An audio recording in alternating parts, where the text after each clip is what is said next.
Gargarar mutuwa daga Gudun Duniya TV.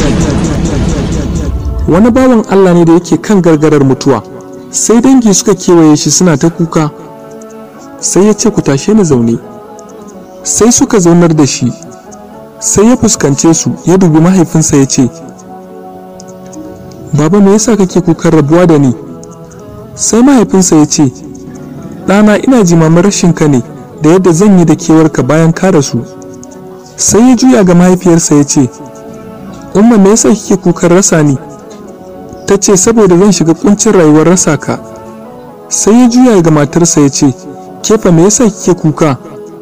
Sai matarsa ta ce, zan rasa daɗin zaman da muka yi, gashi kuma ban san hannun wanda zan faɗa ba.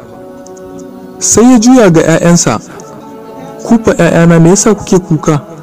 Suka ce, saboda za mu zama marayu, ba mu san irin wahalar da za mu shiga ba bayan baka nan. Daga nan sai ya dube su, ya fashe da matsanancin kuka. Gaba ɗaya suka dube shi, kai kuma me yasa ka kuka? Sai ya ce da su, na ga kowa yana kukan rasa ne saboda buƙatar ƙashin kansa.